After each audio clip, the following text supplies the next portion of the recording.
নির্বাচনী প্রচারণার শেষ লগ্নে এসে এক অনন্য ও উৎসবমুখর আবহে ব্রাহ্মণবাড়িয়া মাতালেন আলোচিত নেত্রী ব্যারিস্টার রুবিন ফারহানা।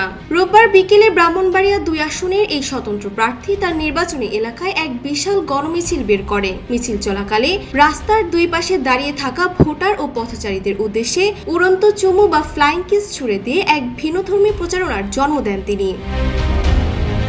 বিকেল ৫টায় সরাইল উপজেলার কুট্টাপাড়া থেকে রুবিন ফারহানার কর্মী সমর্থকরা এই গণমিছিলটি শুরু করেন। মিছিলটি উপজেলা সদরের প্রধান সড়কগুলো প্রদক্ষিণ করে। মিছিলে হাজারেরও বেশি উৎসুক মানুষের অংশগ্রহণ ছিল চোখে পড়ার মতো। হাতে হাত রেখে কর্মী সমর্থকরা যখন স্লোগানে এলাকা মুখরিত করছিলেন, তখন রাস্তার দুই পাশে দাঁড়িয়ে থাকা সাধারণ মানুষের শুভেচ্ছায় সিক্ত হন এই নেত্রী।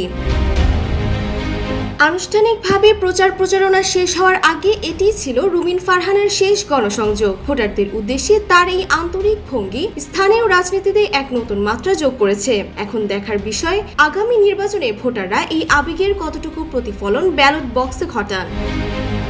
Desk report, Bangladesh bulletin.